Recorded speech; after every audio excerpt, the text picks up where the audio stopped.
Good morning friends. இந்த வீடியோவில் நாம் பார்க்க போகிறது எலிசபெத் பேரட் ப்ரௌனிங் எழுதின ஒரு லவ் சானட், சானட் 43, 43வது சானட். இந்த சானட்டுக்கெல்லாம் பேர் தனியாக இல்லை, அதனால் ஃபர்ஸ்ட் லைனே இந்த சானட்டுடைய பெயராக இருக்கு. அதனால இந்த சானட் பார்த்தீங்கன்னா how do I love the, how do I love thee, நான் எவ்வாறு உன்னை நேசிக்கிறேன் என்று ஃபர்ஸ்ட் லைனை எடுத்து இதனுடைய தலைப்பாக வைத்திருக்கிறது. இந்த சானட்ல முழுக்க முழுக்க பார்த்தீங்கன்னா பொதுவாய் எலிசபெத் பேரட் ப்ரௌனிங்கினுடைய சானட்ஸ் எல்லாமே அவளுடைய கணவன் ராபர்ட் ப்ரௌனிங், இன்னொரு பாயிண்ட், அவர் மீது கொண்டிருக்கக்கூடிய காதலை வெளிப்படுத்துற மாதிரியே வச்சிருப்பாங்க. இதுல பூரா பார்த்தீங்கன்னா ஐ, நான், ஐ, மீ, ஐ மீ என்ற ப்ரோனவுன் அடிக்கடி இதுக்குள்ள இந்த சானட்டில் நிறைய தடவை ஐ மீன்னு வந்துட்டே இருக்கும். இந்த ஐ மீ என்பது எலிசபெத் பேரட் ப்ரௌனிங் என்ற அந்த poetess அவளை குறிக்கிறது. Now we see the sonnet. How do I love thee? Let me count the ways. நான் உன்னை எப்படி நேசிக்கின்றேன் தெரியுமா? How do I, நான் ஒன்று வந்துருச்சா? How do I love thee? You என்பது ராபர்ட் ப்ரௌனிங்கை குறிக்கிறது. அதுலேயே பார்த்தீங்கன்னா லெட் மீ, நான், லெட் மீ, என்னை, இந்த இடத்துல மீ. ஸோ இந்த ஒரு லைன்லேயே பார்த்தீங்கன்னா ஐ மீ என்ற ரெண்டு ப்ரோனவுன் எலிசபெத் பேரட் ப்ரௌனிங்கை குறிக்கிறது. தி, யூ என்பது ராபர்ட் ப்ரௌனிங்கை குறிக்கிறது. How do I love thee, நான் உன்னை எவ்வளவு நேசிக்கிறேன் தெரியுமா?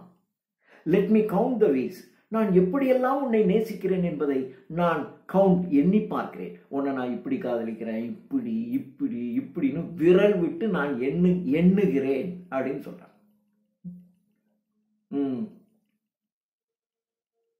ஷேக்ஸ்பியர்லாம் சொல்லுவார், ஆண்டனி அண்ட் கிளியோபட்ராவில் கிளியோபட்ரா கேட்பா, நீ என்னை எவ்வளவு காதலிக்கிறாய் வேணும்னே கிளியோபட்ரா ஆண்டனி கிட்ட கேட்பா, how do I love the, how to you love me, நீ என்னை எப்படி காதலிக்கிற, இவ்வளவு இவ்வளவு அப்படிமா. அதுக்கு அவன் சொல்லுவான், it is beggary of that love that can be reckoned. ஒரு காதலை அளக்க முடியுது அப்படின்னா இத்தனை இவ்வளவு அப்படின்னு ஒரு காதலை அளக்க முடிஞ்சா அது ஒரு பிச்சைக்காரத்தனமான காதல். My love is not such அப்படின்னு ஆண்டனி பதில் சொல்லுவான். The love is, it is beggary of that love that can be reckoned. reckonedனா வேல்யூ பண்றது. ஒரு காதலை மதிப்பிட முடிந்தால் அந்த மதிப்பிட முடிகின்ற காதல் என்பது பிச்சைக்காரத்தனமான காதல். My love is not reckon, என்னுடைய காதலை நீ மெஷர் பண்ணவே முடியாது, இட் இஸ் இம்மெஷரபிள் அப்படிங்கன்னு சொல்லுவோம். அது மாதிரி to you know how do I love you, நான் உன்னை எப்படி நேசிக்கிறேன் என்று தெரியுமா உனக்கு? லெட் மீ கவுண்ட், நான் சொல்லட்டுமா? பர் 1 2 3 என்று அது என்ன என்றால் let me count the ways. இந்த சானட்ல ஒரு விதம் இருக்கு. இதை ஆரம்பிக்கும் போது பார்த்தீங்கன்னா பிசிக்கல் லவ்ல ஆரம்பிக்கும், அதாவது ரொமான்டிக் லவ்ல ஆரம்பிக்கும். ரொமான்டிக், ஒரு காதலர்கள், காதலன் காதலின் ஆரம்பிக்கும். ஆனால் கடைசியில் பார்த்தீங்கன்னா இது ஒரு மாதிரி ஸ்பிரிச்சுவல் லவ்க்கு போகும், ஒரு ஆன்மீக காதலாக மாறிடும். ஏன்னா எலிசபெத் பேரட் ப்ரௌனிங் ஒரு நல்ல ஒரு கிறிஸ்டியன் ஃபேமிலியில் வளர்ந்தவர். அதனால அந்த சின்ன வயசுல இருந்து அந்த கடவுளின் மீது இருக்கக்கூடிய நம்பிக்கை என்பது அவளுக்கு இருக்கும். அதனால இந்த இடத்துல இவள் சொல்லுகின்ற லவ் ஆரம்பிக்கும் போது ஒரு ரொமான்டிக் லவ்ல ஆரம்பிக்கும். ஆனால் போக போக போக பார்த்தீங்கன்னா அப்படியே it slowly changes to spiritual லவ்வாக மாறும். அதான் சொல்லலாம், let me count the ways, I love you to the depth and breadth and height. என்னுடைய காதல் என்பது என்னுடைய I love you to the depth, ஆழம், நீளம், அகலம், உயரம். அந்த உயரம்ங்கிறத ஆழம், நீளம், அகலம், டெப்த், உயரம். இட் மீன்ஸ் கன அளவு. I love you to the depth and breadth and height of my soul, என்னுடைய ஆன்மா. அதுதான் பாருங்க, அதாவது என்னுடைய காதல்ங்கிறது the soul, the depth of my soul, என்னுடைய ஆன்மாவின் ஆழம், என் ஆன்மாவின் அளவு, அதாவது விரிந்து பறந்து இருக்கக்கூடிய, அதான் சொல்றான் நீளம், அகலம், உயரம், உயரம் அல்லது ஆழம். ஸோ அதான் சொல்றான் டெப்த்து, பிரெத்து, ஹைட்டு, இவ்வளவையும் கொண்டிருக்கக்கூடிய என்னுடைய ஆன்மாவின் பறந்து விரிந்த அந்த காதல். My soul can reach when feeling out of sight for the ends of being and ideal grace. When feeling out of sight. Out of sight. அதாவது பார்க்கும்போது அந்த உணர்வு வரும். ஆனால் பார்க்காம இருந்தாலும் உணர்வு வரணும். அதான் காதல். ஆனால் பொதுவாக இந்த காதலர்களுக்கு என்ன பண்ணால் அந்த பார்க்கும்போது அந்த அந்த ஃபீலிங் வரும். பார்க்காம தான் அவன் வேலையை பார்த்துட்டு இருப்பான். ஆனால் கடவுளுங்கிறது அப்படி இல்லை. கடவுளை நம்ம ஒன்றும் பார்க்கவே இல்லை. ஆனால் பார்க்காத அந்த கடவுள் மேலே நமக்கு ஒரு உணர்வு இருக்கு இல்லையா? ஐயோ கடவுள் டக்குன்னு ஏதாவது இப்படி போட்டுக்கலாம், இப்படி போடுறான், ஏதோ ஒரு அடையாளம் போடுறாங்கல்ல கடவுள். அந்த sense how you seen it? நம்ம கடவுளை பார்த்துருக்கோமா? இல்லை. ஆனால் பார்க்காத கடவுள் மீது நமக்கு ஒரு பேஷன், ஒரு உணர்வு இருக்கு. அது மாதிரி தான் காதலில் இருக்கணும். இப்போ நம்ம ஒன்றும் பார்க்கல அந்த காதலனை அல்லது காதலியை பார்த்து 1 வாரம் ஆச்சு, 10 நாள் ஆச்சு, 1 வருஷம் ஆச்சு. அவள் எங்கேயோ இருக்கா, நம்மளை விட்டு போயிட்டா. நம்ம விட்டு போனாலும் கூட நம் அருகில் நாம் பார்த்து கொண்டு இருக்காத அந்த காதலி மேல அந்த ஃபீலிங், அந்த பேஷன் இருக்கணும். அதுதான் லவ்னு பேர். அப்படியே 6 மாதம் ஆச்சு, 1 வருஷம் ஆச்சு, அதுக்கப்புறம் வேற ஒரு ஆள் வந்த உடனே டக்குன்னு அப்படியே கொஞ்சம் கொஞ்சமாக அது ஃபேட் ஆகிடுது. அதுக்கப்புறம் இந்த அளவுக்கு தலை தூக்க ஆரம்பிச்சிருது. சினிமாவில் தான் காட்டும், அது போயிடும். உடனே இன்னொருத்தைய காதலிப்பான். கொஞ்ச நாள் கழிச்சு அவள் திரும்பி வருவா. அப்புறம் அவனுக்கு அதை என்ன பண்ணுறதுன்னு தெரியாது, இதை பண்ணுறதுன்னு தெரியாது. குழம்பி கடைசியில் அந்த டைரக்டர் நம்மையும் குழப்பி அவனும் குழம்பி அப்புறம் யாராவது ஒருத்தரை சாகடிச்சு அல்லது யாராவது ஒருத்தரை விட்டு கொடுக்க வச்சு ஏதோ பண்ணி குழப்பி அடிச்சிடும். அப்போ அது பேர் காதலை. நீங்கள் பார்க்கலைன்னாலும் அந்த ஃபீலிங் இருக்கணும். நான் பார்க்கல, 1 வருஷம் ஆச்சு பிரிஞ்சு போய், என்றாவது ஒரு நாள் நான் பார்ப்பேன் அப்படிங்கிற அந்த உணர்வு இருந்துகிட்டே இருக்கணும்ல. கடவுள் மேலே அது இருக்குல்ல. கடவுளை நம்ம பார்த்துருக்குமா? இன்னைக்கு வரைக்கும் பார்க்கல. ஆனால் சின்ன வயசுலேருந்து அந்த கடவுள் என்ற ஒன்று இருக்குது. இன்னைக்கு வெள்ளிக்கிழமை கோயிலுக்கு போகணும், ஞாயிற்றுக்கிழமை சர்ச்சுக்கு போகணும், வெள்ளிக்கிழமை இதுக்கு போகணும், ஏதோ ஒன்று இருக்கு இல்லையா? நமக்கு இருந்துகிட்டே இருக்கு. நம்ம அறியாமே அந்த டே அந்த இது வந்துடுது. காலையில் எழுந்துச்சு எங்கேயாவது வெளியில் கிளம்பும்போது இந்த பூஜை ரூமுக்கு போகிறோம், அல்லது ஒரு திருநீர் வச்சுக்கணும், ஏதோ ஒன்று பண்ணிட்டு தானே போகிறோம். மறக்கிறோமா? மறந்து வெளியில் வந்துட்டா கூட ஐயோ மறந்துட்டேன் அப்படின்னு வேகமாக போகிறோம். அப்போ நீங்கள் பார்க்காத கடவுள் மேலே உங்களுக்கு அந்த ஃபீலிங் இருக்குல்ல, அது மாதிரி உங்கள் காதலியோ அல்லது காதலனையோ பார்க்கலைன்னா கூட அந்த உணர்வு இருந்துகிட்டே இருக்கணும். அப்போ ரியல் லவ். அதான் நான் ஃபிசிக்கல் லெவலேருந்து அப்படி ஸ்பிரிச்சுவல் லெவலுக்கு வந்துட்டான் பாருங்க. I love thee to the depth and breadth and height my soul can reach when feeling out of sight. For the ends of being and ideal grace. Ideal grace is a gift of God. அது கடவுள் தந்த பரிசு. அந்த கிரேஸ்னா நளினம். அந்த ideal grace. For the ends of being and ideal grace, I love thee to the level of everyday's most quiet need. I love you to the level of everyday தினந்தோறும் most quiet need. தேவை.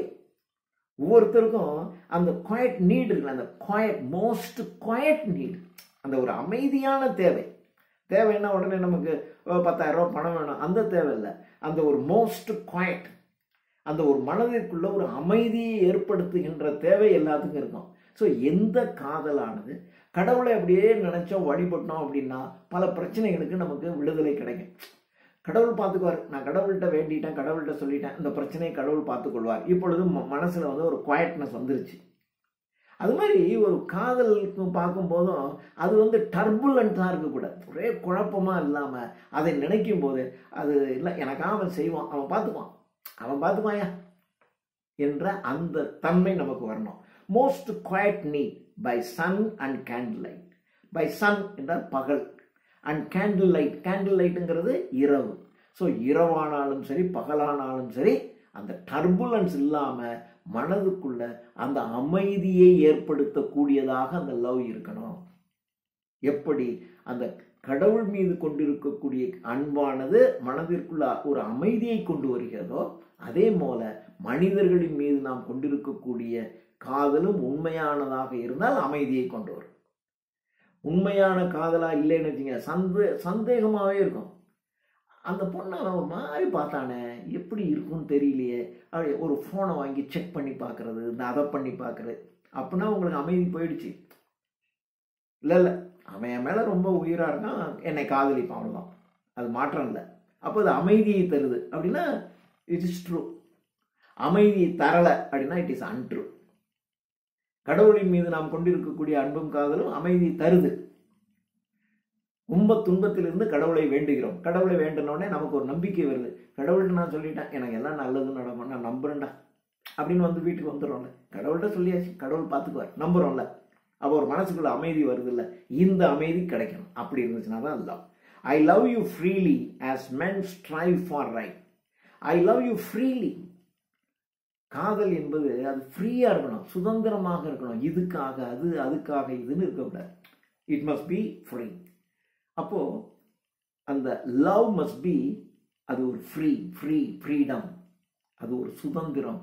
எல்லா நல்ல தன்மைகளுக்கும் பார்த்தீங்கன்னா அது ஃப்ரீயா இருக்கணும். It should not be under compulsion or எந்த விதமான ஒரு நெருக்கடிக்கு உள்ளாகாததா இருக்கணும். ஸோ இப்படி அதனால இந்த நெருக்கடியில் நம்ம காதலிக்க கூடாது, இதுக்காக நான் காதலிக்க கூடாது. So I love you freely as men strive for right. மனிதர்கள் தங்களுடைய ரைட், உரிமைக்கு எப்படி அடைய முயற்சிப்பார்களோ, அப்போ உரிமையை தேடி அடைஞ்சு அந்த ஒரு ஃப்ரீனஸ், அந்த மாதிரி இருக்கணும் லவ் என்பது. I love thee with passion put to use.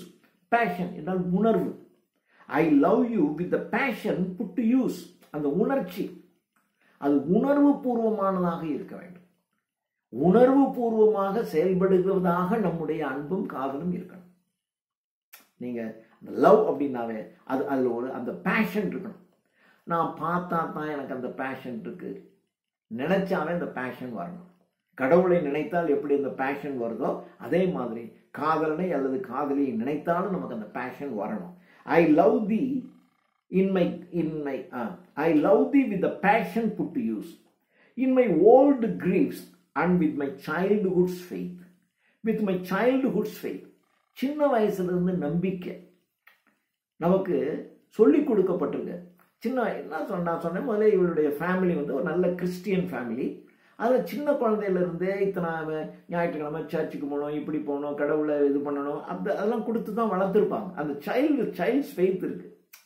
அதான் சொன்னேன், இதை ஆரம்பிக்கும் போது ஒரு மாதிரி ரொமான்டிக் லவ்வாக இருந்தாலும் பின்னாடி போகும்போது அது the love of the soul அந்த மாதிரி மாறிடும் அப்படின்னு சொன்னேன் இல்லையா. In my old griefs and with my childhood's faith I love you with a love I seem to lose with my last saints.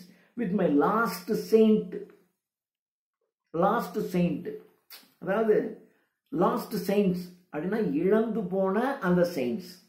இழந்து போன saintsனாக the saints which we believe in those days. அந்த காலத்தில் நாம் நம்பிய, நமக்கு தெரிந்த அந்த saints.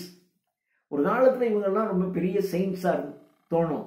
ஆனால் காலப்போக்கில் பார்த்தா நமக்கே அந்த செயின்ட்னுடைய தன்மை வந்துடும். அதனால அது லவ் செயின்ஸ் வந்து லாஸ்ட், அந்த லாஸ்ட் செயின்ஸ்னு அதை தான் சொல்றோம். இன் மை ஓல்டு கிரீஃப், என்னுடைய பழைய வலிகளும் வேதனைகளும். And with my childhood's faith, சின்ன வயதுல எனக்கு இருந்த நம்பிக்கை. I love you with a love I seem to lose. I love you with a love I love you, உன்னை நான் நேசிக்கிறேன். எப்படி? With a love I seem to lose. நான் இழப்பதை போன்ற உணர்வுடைய ஒரு காதல். அதாவது நீங்க ஒரு லவ்ங்கிறது அது அதாவது அது அது இருக்குன்னு பிடிச்சிக்கிட்டே இருக்கக்கூடாது. அது நீங்கள் இழந்துற மாதிரி, அதாவது அந்த லவ்ங்கிறது உன்னை டிஸ்டர்ப் பண்ணாமல் இருக்கணும். இதை நீங்கள் கரெக்டாக புரிஞ்சுக்கலான்னு தெரியல.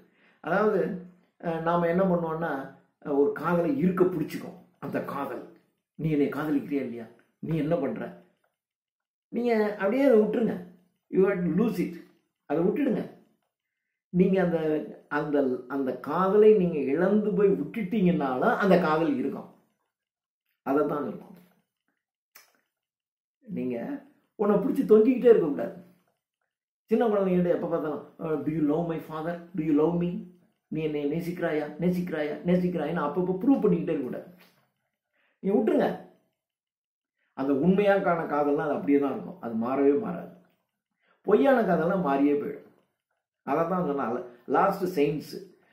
சின்ன வயசில் பார்த்தீங்கன்னா அப்படியே ஒவ்வொரு செயின்ட்டையும் அப்படியே மனசில் சொல்லி கொடுத்துட்ருப்பாங்க. அந்த செயின்ட், அந்த புனிதவான்கள், பெரிய மகான்கள், இவங்களை பற்றியெல்லாம் நீங்கள் தெரிஞ்சிருப்பீங்க. அப்போது அது நமக்கு ஒரு பெரிய அதிசயமாக கூட இருந்திருக்கும். குழந்தைகளை சொல்லி கொடுப்பாங்க, சொல்லி கொடுத்தோன்னே அது. ஆனால் இப்போ அந்த செயின்ட்ஸ்லாம் நீங்கள் மறந்து போயிட்டீங்க. மறந்து போயிட்டால் கூட அந்த செயின்ட்ஸினுடைய கைடன்ஸ் வந்து உங்கள் உள்ளத்துக்குள்ளே இருந்துகிட்டே இருக்கும். அது மறக்கலை, ஆனால் உங்கள் உள்ளத்துக்குள்ளே படிஞ்சிருச்சு. அது மாதிரி உண்மையான அன்பு காதல் என்பது அது உங்கள் உள்ளத்துக்குள்ள அது நேச்சுரலாகவே இயற்கையாக படிஞ்சு அது உங்கள் கூடவே இருக்கும். அதை போய் இருக்கான்னு நீங்கள் செக் பண்ணிக்கிட்டு இப்படியா அப்படியா இல்லையா இருக்கா அப்படின்னா நீங்கள் பார்த்துக்கிட்டு இருக்காங்க. அது இருக்கு, அது இருக்கும். நீங்கள் சாகிற வரைக்கும் இருக்கும், செத்து போனாலும் இருக்கும். அதை தான் சொல்லலாம். I love you with a love I seem to lose it appear to be lose. அது நான் அதை இழந்ததை போல் தோன்றும், ஆனால் அது இழக்கலை. சின்ன வயசில் நீங்கள் வீட்டுக்கு அழைச்சிட்டு போகும்போது கோயிலுக்கு அழைச்சிட்டு போங்க, அங்கே போங்க. இப்போ நீங்கள் கோயிலுக்கே போகல, கோயிலுக்கே நீங்கள் போகலைங்கிறதுக்காக அவனுக்கு கடவுள் நம்பிக்கை இல்லைன்னு சொல்ல முடியுமா? தினம் கோயிலுக்கே போய்கிட்டு இருக்காங்கிறதுனால அவனுக்கு கடவுள் நம்பிக்கை உண்டுங்கிறத வச்சுக்கிட்டு உங்களுக்கு இல்லைன்னு சொல்ல முடியுமா? நீங்கள் போகலைன்னாலும் உங்கள் உள்ளத்துக்குள்ளே அந்த கடவுள் நம்பிக்கை இருக்குது.